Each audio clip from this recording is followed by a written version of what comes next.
ኢየሱስ ጎይታ እዚያ አንብብና ክትጽልይና ቀዳማይ ተሰሎንቄ 5:16 ነዚህ ቃል እዚህ ሎሚ ከካፍለኩም ሲሪየስ ኮይንኩም ክትሰሙ በጣም ይደሊ ማለት ነው። ምክንያቱም በጣም ይተአሊሴ ክልውጥ ወደሌ አይካል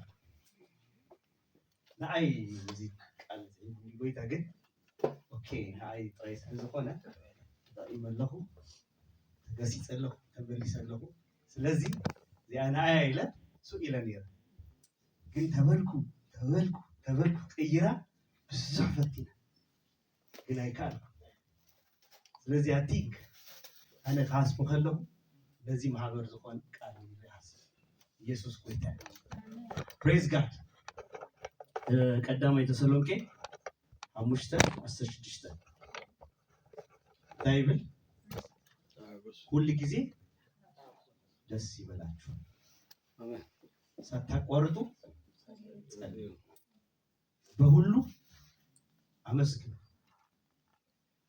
ይህ የእግዚአብሔር ፈቃድ በክርስቶስ ኢየሱስ ወደ እናንተ ነውና አሜን አሜን ጸልይ praise God thank you Jesus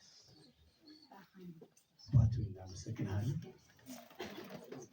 ሃሌሉያ ሃሌሉያ ሃሌሉያ የፓራዳና ባጂና መንፈስ ቃል ካህያው መንፈስ ቅዱስ ሎሚውን ተዛረበ ሎሚውን ለውጠና አቡ መንፈስ ቅዱስ ሎሚውን አስተካክለና አቡ መንፈስ ቅዱስ ቃል ካድ ነበር ሰባት ግበረና መንፈስ ቅዱስ እግዚአብሔር አቡ መንፈስ ቅዱስ ሃሎ ምሳይ አማኑኤል ሃሎ ምሳይ ጎይታ ኢየሱስ ሃሎ ምሳይ ኩኩናሎ ምሳይ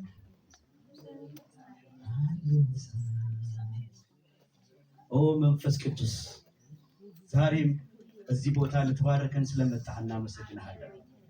በመሃላችን እያለፍክ ስላለ እናመሰግንሃለን።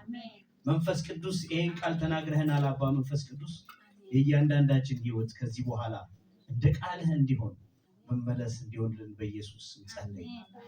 ጌታ ሆይ ተባረክ። እኔም ባሪያህን አባት ሆይ እንድትረዳኝ ጸልያለሁ።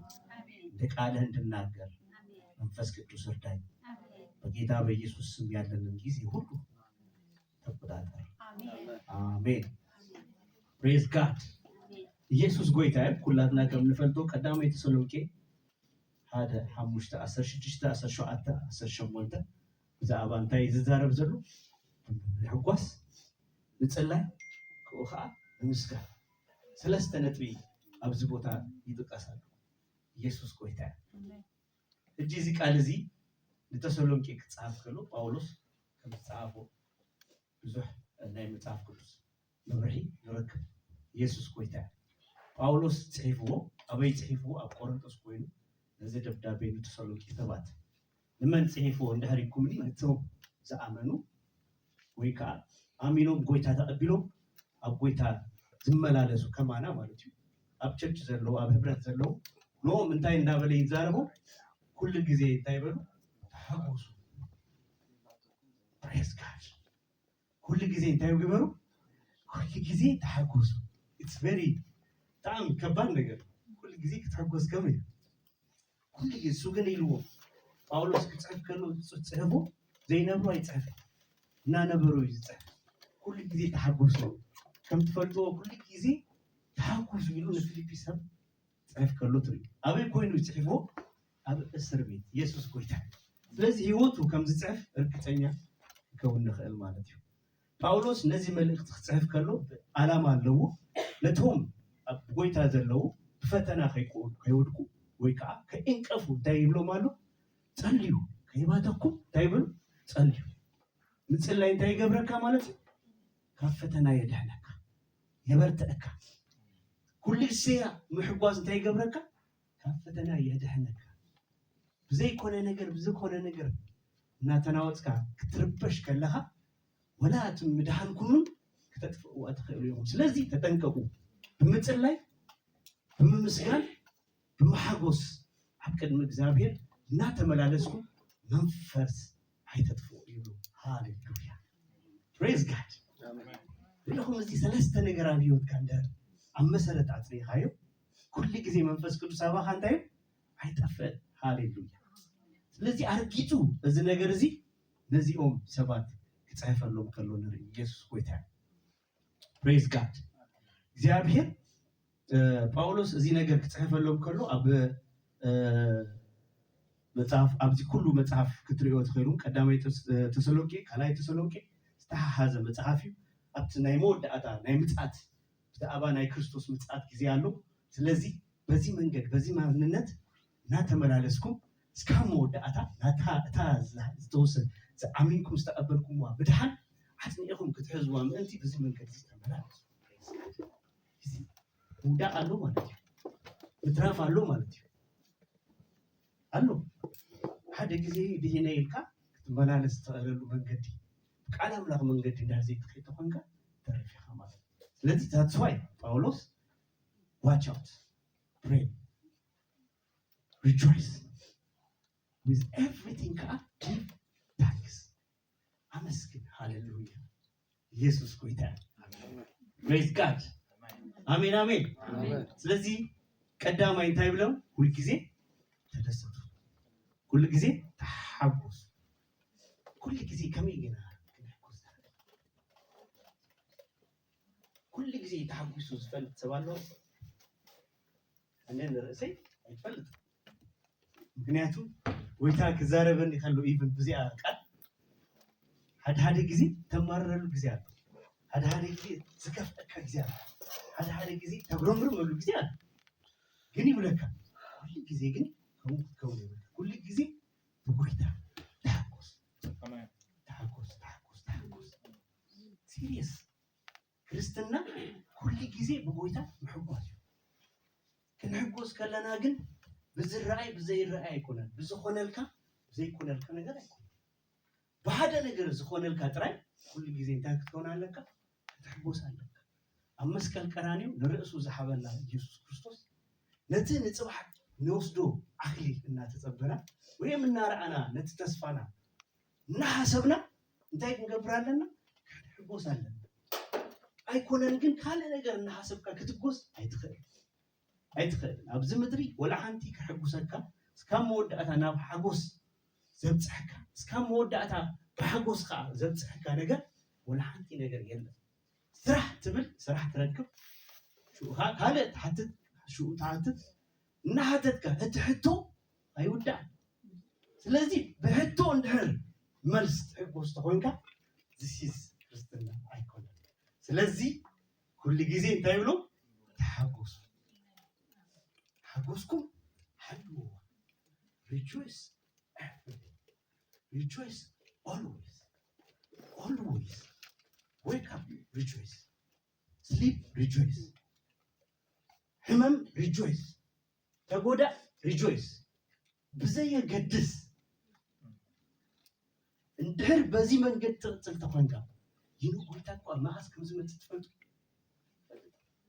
ምርር ኢልካ ከለካ ተዝመፅእ ተኣቱ ኣይዶን ነው ብጣዕሚ እናማረርካ ከመይ ጌርካ ከመይ ኣይዶን ነው። እዚ እግዚአብሔር ይፍለጥ።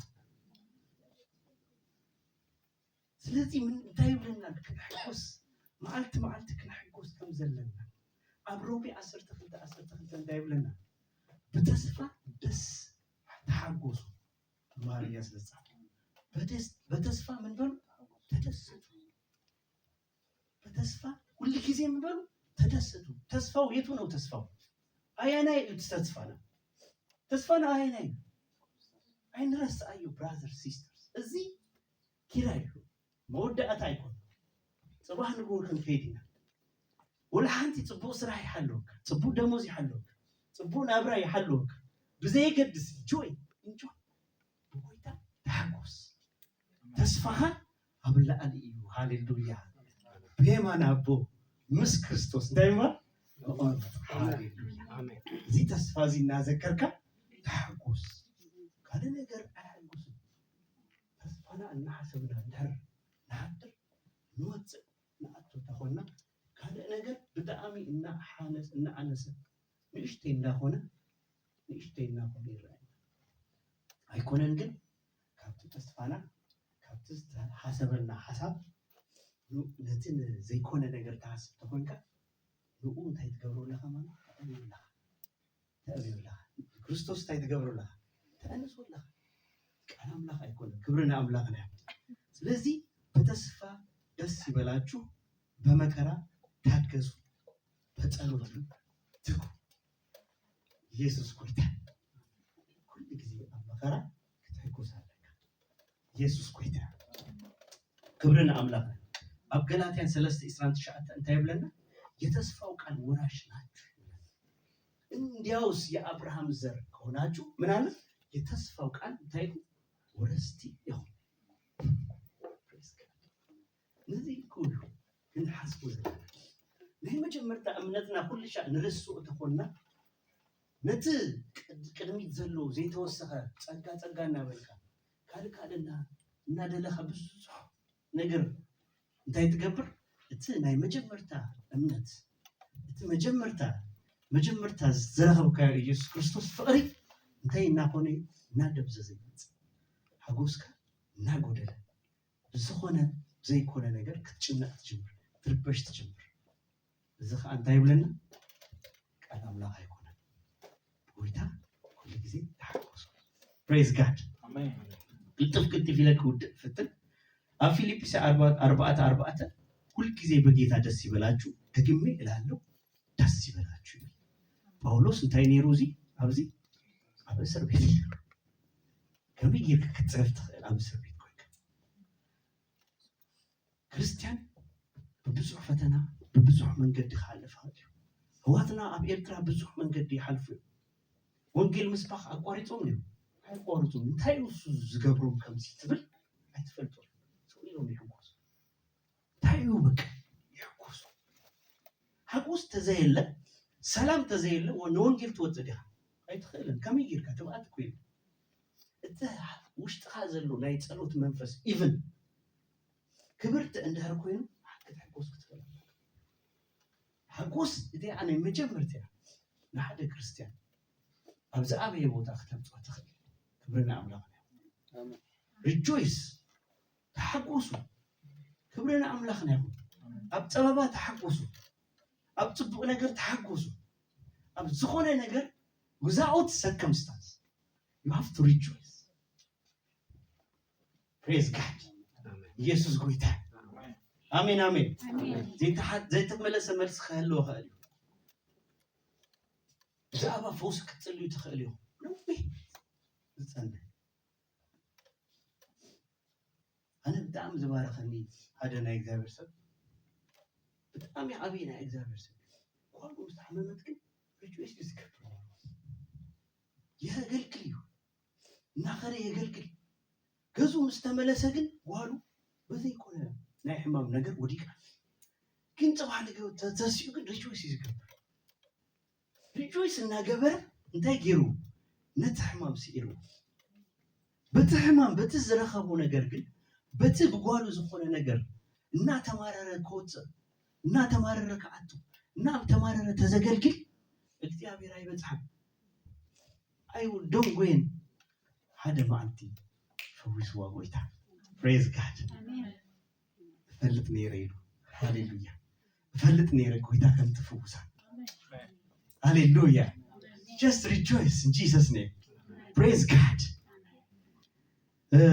አማቴዎስ 5:10 ዋጋችሁ በሰማይ ታላቅ ነውና ደስ ይበላችሁ praise God ዋጋችሁ በሰማይ አያችሁ በምድር ብዙ ነገር ልትሆን ትችላለህ ማትፈልግም ልትሆን ትችላለህ زيت اللي سبتخون تخليها دمو أيكوننا እግዚአብሔር ሞገስ አለና praise God አይኮን እንዴ አብዛአተኩሞ ትድለዩ አብሰራኩሞ ይባረክ praise God አብት ተዛረብኩሞ ትስሙ እዚህ ናይ እግዚአብሔር ፌቨር አምድሩን አለና ተዘይኮነ እንኳን አብ ሰማይ ግን ታያለኩ praise God ዋጋ በሰማይ ታላቅ ነውና በዚህ ደስ ይበለ ሐሴትም አድርግ። ሃሌሉያ።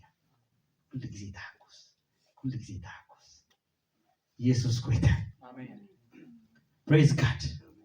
ካልአይ ቆሮንቶስ 6:10-14 ሐሰተኞች ስንሆን ዘውትር ደስ ይለናል፣ ድሆች ስንሆን ብዙዎች ባለጠጎች አድርገናል። አይገርምኩም? ኣብዚ ኣብ ቀዳማይ ቆሮንቶስ ክዛረብ ከሎ ሓዘንተኞች ተለናስ እንታይ ኢልና ንብዙሓት ከዓ ንሕጉስ ኢና።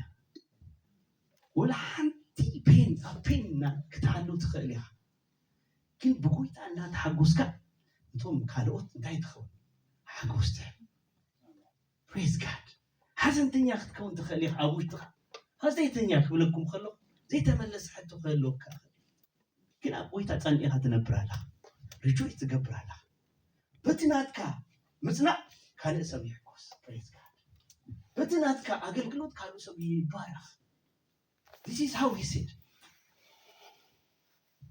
ሓደ ክርስቲያን ከምዚ ዓይነት ህይወት ክህልዎ ብጣዕሚ ኢየሱስ ጎይታ እግዚአብሔር ፀዊዕና ዘሎ ክንደርፍ እምበር ክንደሊ ጥራይ ኣይኮነ ተቐባሊ ጥራይ ክትከውን ኣይኮነን ፀዊዕና ሓዋያ ክንሕብ ኢየሱስ ጎይታ።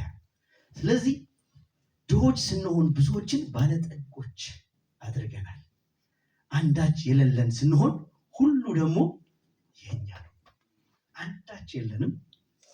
በዚህ ምድር ላይ ድሃ ብትሆን ትኽእል ኢኻ፣ ዝኾነ ዓይነት ሰብ ከም ተኸይና ዘኮነ ታሕቲ ስራሕ ኣቲኻ ትሰርሕ ትኸውን ኢኻ። ግን ኩሉ ኣብ ምድሪ ዘሎ ናይ መን ናትካ እዩ።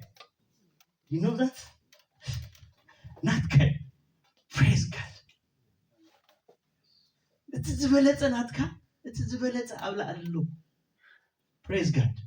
ኢየሱስ እቲ ዝበለፀ ነገር ክንሓስብ ከለና እቲ ናይ ምድሪ ነገር በዓሉ ክኽፈት ይጅምር። ነቲ ፅድቂ ጥራይ ምድሪ እዩ። ነቲ ፅድቂ ላይ ኣብ ልዕሊ ኢና ንእውጅ፣ ተሓጎስ፣ ብሓጎስ ንመላለስ፣ ብተስፋ ንመላለስ። ነዚ እናገበርና ክንነብር ከለና እግዚአብሔር ኣምላኽና ነገርና ኩሉ ከፍቱ። ሃሌሉያ። ምክንያቱም ናይ መንፈስ ቅዱስ ህላውነት ኣብ ህይወትና እንታይ ይኸውን? ኣይጠፍእን ኣይዳፈንን። መንፈስ ኣይተጥፍኡ ይብል ኣብ ታሕቲ ምሽ ኣብ ኤፌሶንካ ኣይተዳፍንዎ ይብል። ምጥፋኣሉ ምድፋኑን ኣሎ። ተማሪ ተኮይንካ የለን ህላውነት ሶ ኤቭሪቲንግ ኢዝ ብሎክ። ኢየሱስ ጎይታ። ምናልባት ሓደ ይኹም ህልትኩም ዘይተመለሰ ክህልው ይኽእል። ምናልባት በምትዛረቡ ነገር ክኸውን ይኽእል፣ ወይ ብተማርሮ ትኾኑ፣ ወይ ተዛሪብኩም ኣይትራእዩ እምበር ኣብ ውሽጥኩም ተንቆርቁሩ ትኾኑ። ሎሚ ግን እብለኩም ሪጆይስ፣ ሃሴት ግበር ኣብ ውሽጥኻ። ፕሬዝ ጋድ። ደስ ይበልካ። በቃ ኣይኮነን በቃ ኢየሱስ ጎይታ። ኣይተመለሰን ኢየሱስ ጎይታ። ዝበለፀ ነገር እሱ ይፈልጥ፣ ዝሓሸ ነገር እሱ ይፈልጥ እዩ። ሎሚ እንድሕር መሊሱልና ምናልባት ካልእ ነገር ክመፅእ ይኽእል እዩ። ሶ ሂ ኢዝ ሆልዲንግ ኢት። ፕሬዝ ጋድ። ኢየሱስ ጎይታ። ስማችሁ ግን በሰማይ ስለተጻፈ በዚህ ደስ ይበላችሁ። አጋንንት አውፂኦም ብጣዕሚ ተሓኪሶም ጎይታና ኢየሱስ ክርስቶስ ግን እንታይ ኢልዎ ኣብ ሉቃስ 10:20 ስምኩም ኣብ ሰማይ ስለተጻፈ በዚህ ግን ደስ ይበልኩም። እዚ ተሚ ኣብ ሰማይ ስምካ ተጻፈ ነፍስ ወከፍ ነዚ ነገር ክነስተንትኖ ክንክእል ኣለና። ሙሉ ቴዎሎጂ ተማሂርካ ወላ ሓንቲ ኣብ ህይወትካ ለውጥ እንዳር ዘይተምፅእ ተኮይንካ እንታይ ምትርከቡ እታ ንእሽተይ ትፈልጣ ንዓን አስተማራ፣ አሰላስላ፣ አመንዥጋት። በአማርኛ በግ በልቶ ከሆድ ውስጥ ያወጣል፣ አውጥቶ ያመነዥገዋል። ምን ማለት ግን ኢየሱስ ክርስቶስ ይጣፍጠዋል። ሃሌሉያ። the more he did that it's sweet። መልሶ ካየዋት ከም አይነት ህይወት ከለውና በጣም እግዚአብሔር ይደል። ኢየሱስ ጎይታ ክብርና አምላክ ነው። ኢየሱስ ጎይታ። ኣብ ገላትያ 3:29 እናንተ የክርስቶስ ሆናችሁ እንኪያስ የአብርሃም ዘር እንደ ተስፋው ቃል ወራሾች ናችሁ። አንተ ይለየኔ praise God ወራሽ ይሃ praise God አብ ቀዳም ጴጥሮስ ክልተት ሻአተ እናንተ ግን ከጨለማ ወደሚደነቀው ብርሃን የጠራችሁን የእርሱን በጎነት እንድትናገሩ የተመረጠ ትውልድ አንድ የንጉስ ካህን ማይ ጋድ እንተይና በለና ይዘሉ የተመረጠ ትውልድ you are unique በጣም ይፍሉ ህዝብ ያ ወላ አብዚ ክትራይ ከለኻ ወላ ሓንቲ አይምሰል ኣብ መንፈሳዊ ዓለም ግን ትፍለጥ ኢኻ ብርሃንካ ይራኣዩ ዝኾነ ነገር ተዛሪብካ ዝኾነ ተሰሚዕነት አለው ኣብ መንፈሳዊ ዓለም praise God that's why ንስኻትኩም ፍሉይ ኢኹም ሃሌሉያ የንጉስም ካህን ቅዱስም ህዝብ ኢየሱስ ጌታ የርስት ለርስቱ የተለየ ወገን ናችሁ ኢየሱስ ክርስቶስ ዘርሃዞ ርስቲ ሁሉ ለእና ታዩልህ እብልህ praise God በዚህ ጣሚ ሪጆይስ ነበር ኢየሱስ ጌታ ሃሌሉያ ኣብ ኤፌሶን 1:3 በሰማያዊ ስፍራ ሁሉ የባረከን መንፈሳዊ ብሩሃት ተባረኩ ማንም አይተባረከን ወይ ብዙኾነ አይነት መንገድ ከረእኻ ኣብ ስራሕ ዝኾነ አይነት ክብሉካ ይኽእል አን ብለስ አን ተባረኩ ናቲ ሓጎስ ማንም ክወስድ አይክእል ብዙሕ ነገር ክትሓልፉ ትኽእሉ ወላ ኣብ ስራሕ ጥራይ ዘይኮነ ብዙኾነ መንገዲ ናይ ቤተሰብ ጉዳይ ክኸውን ይኽእል ኣገልግሎት ክኸውን ይኽእል ከብደካ ይኽእል just bless and blessed አነስ ተባረኩ ቃል አምላክ ኢሉኒ ይስሐበው መንፈሳዊ ዓለም አነስ ተባረኩ ማንም እግዚአብሔር ዝባረኩ ማንም ከሱ አይከልን ሃሌሉያ እሱ ዝባረኩ እሱ ስከፈቶ ማንም ከዓጽ አይከልን ስለዚህ blessed thank you Jesus praise God ኢየሱስ ጌታ ስለዚህ እንታይ ብሎም አሉ እዚኦም ሰባት ተሐቆሱ ሎሚውን ለዚህ ቤተክርስቲያን ቆይታ ይዛረቡ ተሐቆሱ ብዙኾነ አይነት ሰከም እጣም ከን ስራ ተሐቆሱ there is some any time God can open the door ዝኾነ ሰዓት ዝኾነ ወላ አማሪክ አቢካ አትውልካ እስካት ችግር ተፈኛ በጣም ዝገርም rejoice ንጻብከ ኣብ ቤት እግዚአብሔር ኣብ ሕዋት ተዓከ ኣብ መንፈስ ቅዱስ ዘለው ኣብ ምሕላውነት አይትግደፍ ኣብ ባይብል ስተዲ ምጻ ኣብ ዝኾነ ናይ ዝኾነ የህብረት ጊዜ ዘይምትራፈቅ ኣብ እንታይ ያለው በረኸት በቃ ተጨናኒካ መዚያ ኣብ ቀን ኢልካ ትኸይድ ኣይከኣልካዮም ደውልካ ንሓደ ወዲ ጸልይ ታያኬደኩም ነቢያት ገለገለ ወላ ሓንቲ የለ ንዓውኻ ደውልካ እንድሕሪልካ ብጣዕሚ እግዚአብሔር ብጣዕሚ ዘክብረካ ወዲያው ዝምልሶ ኢቭን ነተሓዊ ምስክርነት ነተሓዊ እምነት ይኾኑ አይገርምኩም ነዚ ከምዚ እንዳገበርና ኢና ግን አቢ ጸጋ ክንቀባበል ክንክእልከና እዩ እግዚአብሔር ክባረኸና እግዚአብሔር ይመስገን ኣብዚ ነዊሕ ጊዜ ወሲደ ሳታቋርጡ ጸልዩ ይብል pray without season pray without በጣም ይዝገርምኩም ጸሎት ትከብደሉ ጊዜ አለ አለ ከብድን ይፈልጥ ጸሎት ትከብደሉ ጊዜ በጣም ይከብደካ እንምንታይ ይከብደካ በብዙ ነገር እንድሕር ጸጋ ብዙ ነገር መጽዩ አዳህ ጊዜ ትችግር ስለካ በቃ ማሻካ ተራማንታ ይከኻት ድግስተው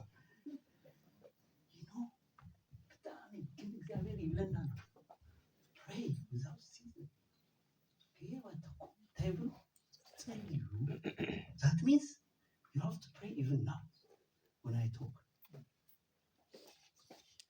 abstract ትልክላለካ ናገድካ ትጽልያለካ ምክንያቱም ከህይወትኩም ጸልዩ ክብል ካሉ ዝኾነ አይነት ስፔስ እንድህር ሂብካዮ ዝኾነ ነገር ካቶ ከም ዝኽእል ይዛረብ ከይት እንቀፉ ዝኾነ አይነት እንቅፋት ክመጽእ ዝኾነ አይነት ዘይከውን ሐሳባት ኣብ ልብኻ ክመጽእ ንሱ ከዓ ንመንፈስ ቅዱስ يرسعو نعوك تتصريكا تمليسكا ጸሎት ይከብደካ ገለ ብዙት ቃልስ شؤونه هاتملسو ويتا سناي مش مهرت كان يابنات نزمر صحيح بمهرتو praise God ኢየሱስ ጎይታ ስለዚህ ከይቋረጥና እንታይ ንግበር ንጸልይ praise God አብ ኤፌሶን 6:18 እንታይ ብለና በጸሎት በልመናም ሁሉ ዘውትር በመንፈስ ጸልዩ በዚህ ሐሳብ እየለመናችሁ በመጽናት ሁሉ እንታይ በሉ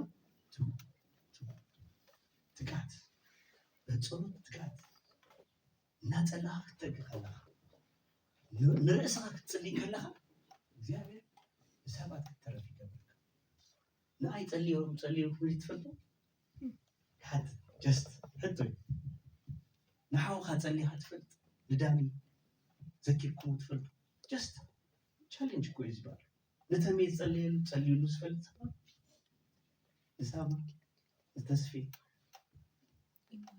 ነአማኒ ዝኾነ ኣብዚ ቦታ ዘለ ለነህና ክንጸላደ ብዙ ይገድስ ባህሪያት ብዙ ይገድስ he is his brother in Christ your family if you start thinking about him God will think about you ንዑቅ ተሓስብ ክትጅብር ከለኻ ኣብ ድሕሪኻ ዘሎ ተሸኪምካዮ ዘለኻ ንዑ እግዚአብሔር ክሓስብ ይጅምር ሹ ያለላልካ praise God ትተርፍ ማለት እዩ ምትራፍ ከመይ ክንተርፍ ይዝደለና ቆይታ ክንቁረስ ይዝደለና ሶይልካ ተጨርክ ክትመላለስ ሶይልካ በቃ ገዛኻ ጥቁም በቃ ሓደ መዓልቲ ኩሉ ፈተና ሹኩ it's challenge እጅግ ትለማመዱ ክትከላለካ ጸሎት እጅግ ተበርቱ ክትከላለካ ዝኾነ ጊዜ ዝኾነ ነገር ክመጽኸሉ you already trained you have experience exercise ጌርካላ በቃ you will stand هذا ናይ ኣምላኽ ሰብ ከምዚ ክብል ሰሚዑ ሰበይቱ ምስ ጸነሰት ወዲያ ጸኒሓ እቲ ወዲ እንታይ ኢሎም ኣገልገልትዮም ክልቲዮም ወዲ ምስ ጸነሰት እቲ ወዲ ምስ ተወለደ ኣካለ ስኩል ዝኸውን ኢሎም ፓራላይዝድ ኮይኑ ዝፍለጥ ስለዚ በቃ ካብ ሕጂ እንታይ ንግበሩ ኢሎም ነጥፋእዮም ንስኹም ሰላም ክትነብሩ ከምዚ ዊልቸር ዝኸይድ ቆልዓ ካብ ትወልዱ ገለ ኢሎም የማኽርዎም ማለት እዩ እዚኦም ሰባይ ናይ ጎይታ እዮም ኖ ስቶፕ ዶክተር እዩ ውሪዩሚ ከመይ ጌርካ ከምዚ ትዛረብ በቃ ኣነ ብስራሐይ ዝረኣኹ እዚዩ ኦኬ በጣም ጽቡቕ ንስኻ ጽቡቕ ሪኢኻ ኣለኻ ንሕናኻ እስካብ ንርኢ ንእሽተይ ጊዜ ሓበልና ይባል ሽኡ ኸይዶም ገዝኡ ሽኡ ተወዲ ተኣገልጋሊ ገዝኡ ኣፅዩ ምጽላይ ጀሚሩ ካብኡ ጀሚሩ ዲ ምጽላይ ኣይኮነን ኦልሬዲ ትሬን ኮይኑ እዩ ዝኾነ ዓይነት ነገር ክመጽእ ገዝኡ ኣፅዩ ምጽላይ ዘይኮነ ነገር ዝኾነ ነገር ኣይመጸን መጸ ገዝኡ ኣፅዩስ ትሬን ጌሩ ንእርሱ ዲሲፕሊን ጌሩ ዝኾነ ዓይነት ክመጽእ ከሎ ሹ ኮም ክትጋፈጥ ትኽእላለህ ጠጠው ክትብል ትኽእላለህ ሹ ጸልዩ 21 days fasting and praying ይጽልይ ጎይታ ብዙሕ ነገር የሪኦ እናጸረ ይመት ብዙሕ መሰናክላት የሪኦ ጎይታ ማለት እዩ ሹ እቲ ዝኾነ ስንክልክል ዝበለ ነገር እናጸረ እናተለወጠ ሰይጣን ሓሲቡሉ ግን እግዚአብሔር ነትክፉ ገልቢቱ ለበረከት ኪሎበት እና ረአዩ እቲ ነገር ጎይታ እናገለጸ ሓድሽ ነገር ከም ዝኾነ ጎይታ ተዛሪቡ ሹ ኣብቲ ዶክተር ከይዶም ተመርምሮ ኣብኡ ከሎት ክሪኦ ከሎት ትራጅ ኖርማል ኮይኑ ፕሬዝ ጋድ ተወዲ ተወሊዱ ሕጂ ሎሚ ኣደገኛ ኣገልጋሊ ኣብ ምድሪ ዘናውፅ ኣብ ለንደን ዘናውፅ ኣብ ኤውሮፓ ዘናውፅ ሃብታም ኣገልጋሊ ቢዝነስ ማን እዩ ካብ ሰብ ዘይደሊ ብርእሱ ዘገልግል እናሰርሐ ማለት ኢየሱስ ጎይታ كم زين السمات كولدوا ندلينا هنا دكنا كم زخون ندلينا جن كنت بدي الكلام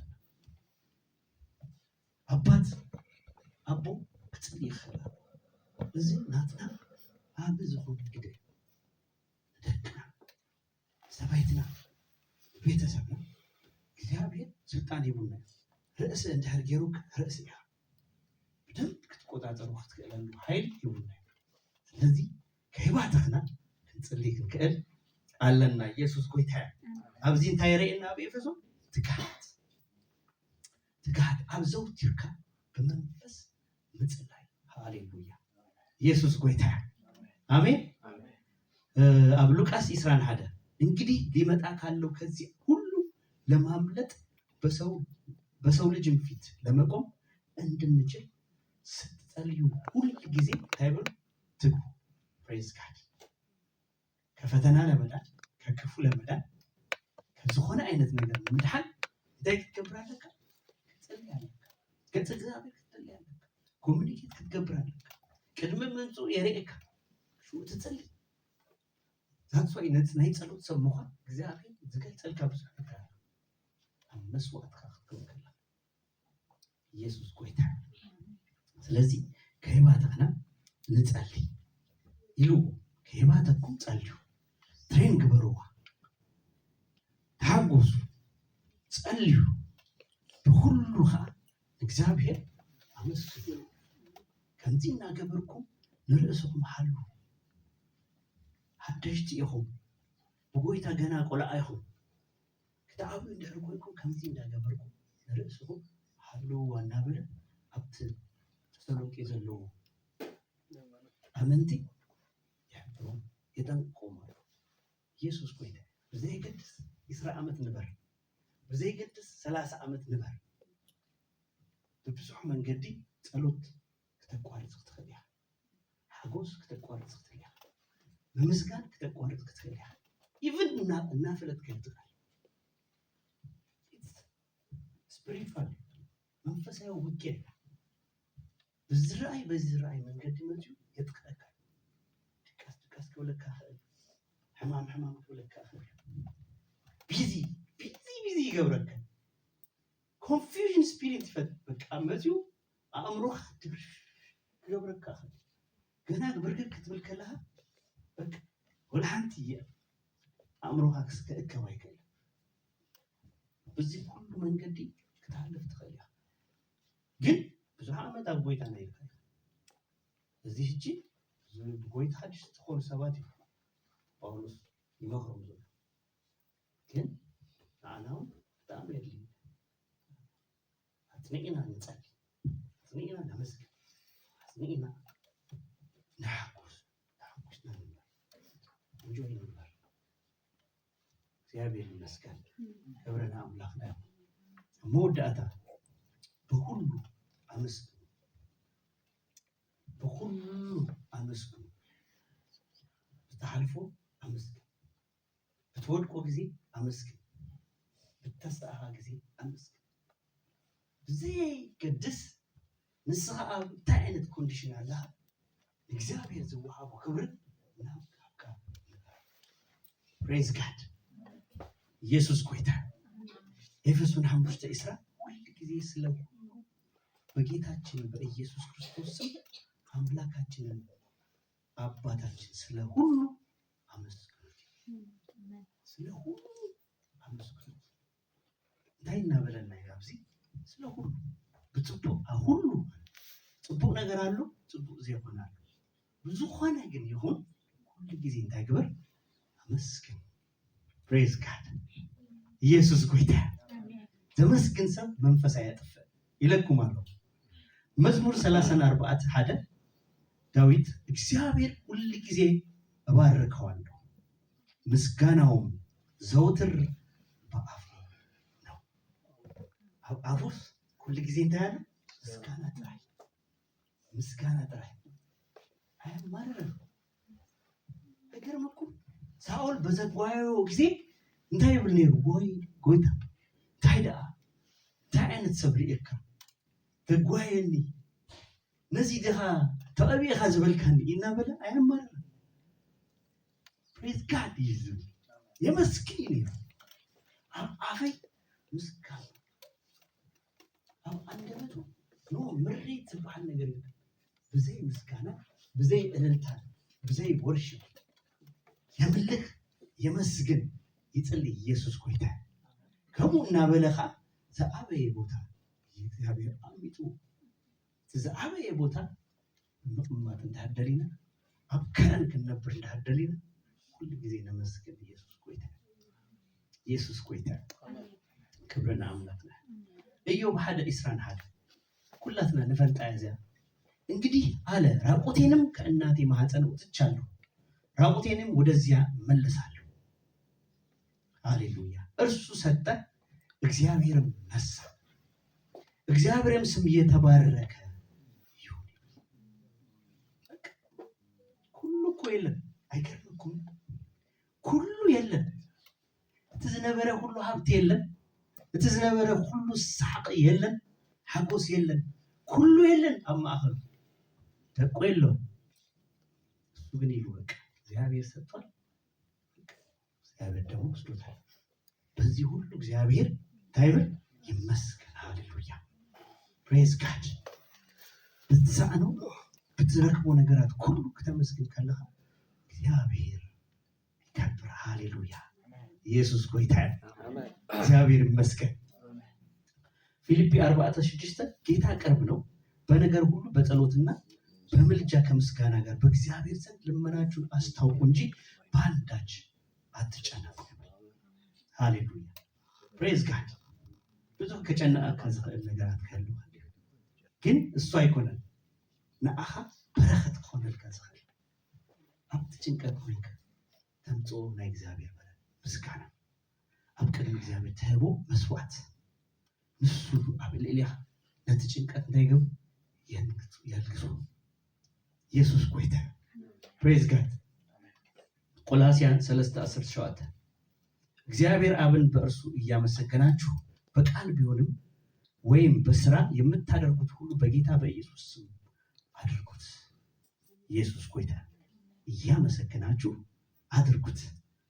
እግዚአብሔርን እያመሰገናችሁ ወንጌል ውጡ፣ እያመሰገናችሁ አገልግሉ፣ እያመሰገናችሁ ዘምሩ። የሚያማርር ነገር አለ አመስግን፣ ዘምር። ሃሌሉያ ፕሬዝ ጋድ ኢየሱስ ጎይታ። ዕብራውያን 10:15 እንግዲህ ዘወትር ለእግዚአብሔር ምስጋናን መስዋዕትን ማለት ለስሙ የሚመሰክሩ የከንፈሮች ፍሬ በእርሱ አቅርቡለት።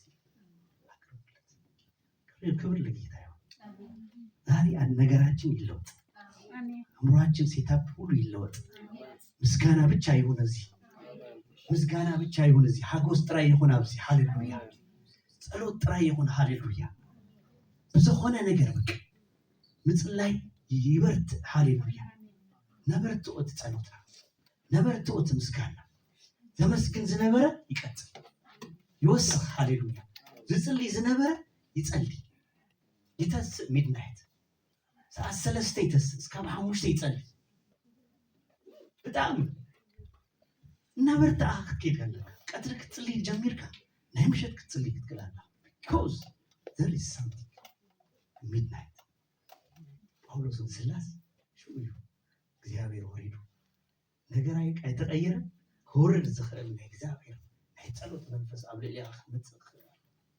ኢየሱስ ጎይታ አሞዳታ ንምንታይ ደኣ እግዚአብሔር በዓሉ እንዳጸለና ዘይሰርሕ አይሰርሕን። እግዚአብሔር ስራሕ ጠጠው ኣቢሉ አይዘው ስራሕ ጠጠው ኣቢሉ እቲ ስራሕ ንመን ተዋሂቡ ንመን ተዋሂቡ ንዓና የተዋሂቡ ይበኩም ኣለኹ ስልጣን እዩ ኣብ ምድሪ ኣብ ሰማይ ኣብ ምድሪ ዝኣሰርኩሞስ ኣብ ሰማይ እሱር ይኹን ኣብ ምድሪ ዝፈታኹሞኻ ኣብ ሰማይ ፍትው ይኹን። በእምነት ዘይሰናፍጭ ቅንጣት ያክል እምነት ኣለኩም ነዚ ኣክራን ተሲኻ ናብ ማይ ጥለቕ እንዳልኩም ነው እንታይ ይጠልቅ እንታይ እናበለናይ ዘሎ ኣብ ኢድኩም ዘሎ ኢየሱስ ክርስቶስ ናይ መወዳእታ ናይ ስንብት ጊዜ ክገብር ከሉ መንፈስ ኢሉሎ ተመንፈስ ተመልኦ ሽኡ ኸይዱ ኣጠንቂቆም ከይዱ ሃይሊ እስካብትሙ ካብ ኢየሩሳሌም ኣይትወፁ ምንስ ካብ ጸሎት ኣይትወፁ ካብ ኣምልኾ ኣይትወፁ ካብ ምስጋና ኣይትወፁ ካብ ሓጎስ ኣይትወፁ ኣብኡ ኮይንኩም በቃ ብዛዕባ ናይ ጎታይ ነገር እናሰብኩም ተጸበዩ እንደር ተጸበዩኩም ብኮኑ ከመጽእ ሃሌሉያ ኣይኮነን ግን እናማረርካ መንፈስ ኣይትምላእ እናጉረምረምካ መንፈስ ኣይትምላእ ኢየሱስ ጎይታ praise God ስለዚህ መንፈስ አይነጥፍ ነታማይ አምጻለይ እስቲ አብታዘናማይ ኢየሱስ ጎይታ መንፈስ ቅዱስ ከማዩ ምሳሌ ከቦኸሎ መንፈስ ቅዱስ ከማዩ ኮፊ ስክሌምት praise God ምሳሌ just አብል ቤት ስለዝመጣ እዚህ ማዩ مش መንፈስ ቅዱስ እዚህ ነህና አይና ተሰቢው ጎይታ ምስተቀበልካ መንፈስ ትምላያ ማይ ተመልኢሎ እትማይ ክትሊ ክትዝምር ከተመልክ ቃል ከተሰላስል ከለኻ ኩሉ ጊዜ እንታይ ትኸውን ትመልእ አያችሁ ዋይም ተርፎ ያፈሳል ይትረፈረፋል ጽዋዬ ሞልቶ ይትረፈረፋል ምሽ ኢሉ ዳዊት ከምዚ ይትረፈረፍ እና ተረፈ እዚህ እንታይ ይኸውን ሰባት በረኸት ይኸውን እቲ ገበታ ኣብ ቅድሜኻ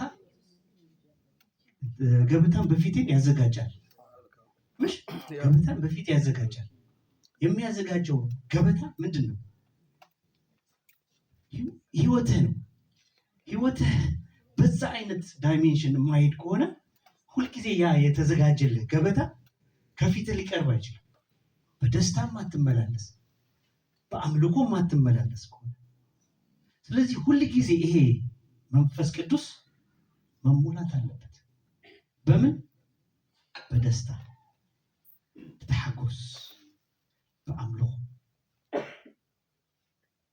ነዚህ ነገር እዚህ ሓደ መዓልቲ ተማር መንፈስ ቅዱስ ኣብዚ መንፈስ ቅዱስ አሉ ተማር ክትጀምር ከለኻ እዚህ ይማራሉ እዚህ ብርጭቆ ዋይ ሰብሩን ዲ የናገውል ኩርክሙምኒ ዋይ ጸሪፎምኒ ዝኾነ ነገር እናበለ እንታይ ይከውናል እዚህ አውሽት ዘሎ እንታይ ይኸው don't think about that take care of this ነዚህ ይናጋ ተደልዩ የንቋሽሽዎ ተደልዩ የጋጭዎ ተደልዩ praise God ትብል ከለኻ ትውስኽ ሹ ትፍረ ናተራይት ይሁት ካባሉ ለመስከረምት ምስተናጎጸትና ጎጽተውን ካገን ነዚህ ውስጥ ይዘለው ኮፊ ላይ ያኔራ እሽቲ ኮፊ እንደተጠባቢል ካላ ነዚህ አዋማይ እንዳይገባል ተቀይራ ለምሳሌ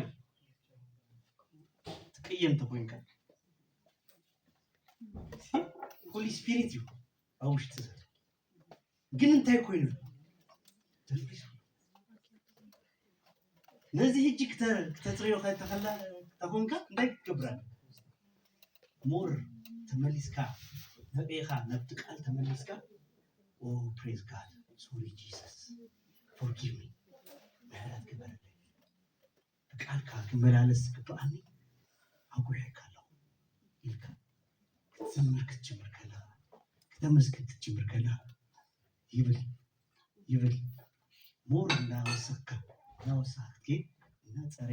ናጸሬ ናማንነቱ ይመለስ ጋድ ዩር ሀርት ተብሎስ ልብኻ እታ ናይ የፍሬዋ ምንጭ ሶስት ነው ፕሬስ ጋድ ስለዚህ ሁሉ ጊዜ ንርእስና ክንሕልው እንከላለን ክርስትና ኢትስ about your own life personal ንርእስኻ ተስተኻኽላ ክትክእላ እታ ፖዚሽን ክትለቅቅ ይብላ ፖዚሽን ካንዳለኢካ ሳያ አድርጋ ስለዚህ እግዚአብሔር ይመስገን ክብርና አምላክና ይሁን ከምዚ ጌርና ክንሕልወለና መንፈስ ቅዱስ ክንሕልው ክክእል ታጽዋይ ኣብ ታሕቲ እንታይ ኢልዎ المنفس انتهي بلو أي تدفو منفس كتنفق يخلي مالتي كتحلي يخلي كتدافن يخلي كل شيء يخلي كن محلت كعب ملست خليها هل ترجعك المجزابير هاتيك مجزابير لا تزنبر كعيكونا دبل البورشن ممكن زبلت مكنياتو تماهير كالها كتبلس كلها مجزابير أبونا محارين ما محلت أبو سلزخونا حدش نقراب شو حيلت وقت نقولاتنا كربي جميل هاي اللي كان زي كنا نقر محسن زخونا نقر ليها كيف كان يسوس كويته انتهر تلويتو مدام تبو هاي تلوتن صلي نمنتي نرقصها نمنتي انت منفس كدوس تحزن rejoice brother نحقوس شلون ማህበር ካንተ ክትወጥ ጀምር በርከት ጀምር praise god እግዚአብሔር ይጥቀመልካ እግዚአብሔር ካይ ይጥቀመልካ ወንጌል ብትባዕት ትወጥ ስለዚህ እግዚአብሔር ይመስገን ሎሚ በዚህ መንገድ እዚህ ክውድ ደስ ይብለን ኢየሱስ ጌታ ስለዚህ መንፈስ አይነ ጠፍ ተሐጎስ ይሰብን ሆነ ጸላይ ሰብን ሆነ አመስጋኝ ሰብን በዚህ መንገድ እንደርና አይተውና አዳህና ህሎ በረከት ጋቡን ጽዋና ፈሲሱ ብዙሃት ኻይስ ኢየሱስ ጌታ ካባና ብዙ ሰባት ነው ካባይ ብዙ ሰባት ነው ስትራበቲ ካባይ ይስጥብ አነ ናቶም ፓስተር ይምስክሩ በጣም ይብለስቲና ኮባ ጎይታ ሁሉ ምስተቀበሉ ባይ እግዚአብሔር ይመስገን praise god አነ እንታሽ ሞይ ኮነ ዘዛረብ በቃ ንስኻሲ ንቤትካ ነብይኻ ፓስተር ያ ንቤትካ አገልጋሊ ያ ንስኻ አኒስካ አይትራይ ቢ ኬርፉል ተዛረቡ ተስተንትኑ ትነብሩ ህይወት ተከክላለ كون تجمع سبيريت مخال بتعامي بتعامي زابير لازم نقول كلمات تبارك كبرنا أملاكنا يخون لازم قال زي ذهبنا قويتا يبارك نايون زملسني قويتا يبارك ناخو من زملسه قويتا يسمو يبارك نصلي praise god hallelujah